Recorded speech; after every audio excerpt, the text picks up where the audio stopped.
Hi, this is Bill Watkins. Thanks for taking a few moments and starting off your day in Scripture with me. We're in Mark chapter 4 today, and I just want us to look at the first two verses, in fact, the first half of the second verse. Again, he began to teach by the sea, and a very large crowd gathered about him, so that he got into a boat and sat down on it on the sea. And the whole crowd was beside the sea on the land, and he was teaching them many things in parables.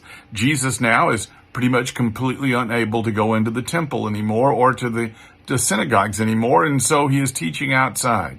Necessity demanded that he use a different method. Sometimes we get so hooked up with methods that we forget the real message, and we need to get the message out by the methods that people today are listening to and will listen to, because a parable was something laid down beside something else where you would listen. So he's using a different place to teach and a different way of teaching, and that is the parable.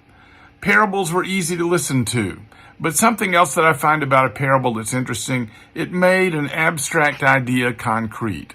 I could tell you all day about beauty, and you would be none the wiser for anything that I tell you. But if I showed you a beautiful picture, or I showed you a beautiful person, or I showed you a beautiful scene where the mountains and the sea and all the things that you can see just take your breath away, suddenly beauty means something to you. I think a parable helps people to understand abstract ideas that otherwise they wouldn't be able to understand. And a parable allows you to look at the story and, from inductive reasoning, figure out what it is that you need to know. He doesn't tell you this is what you need to do. Instead, he lets you think for yourself.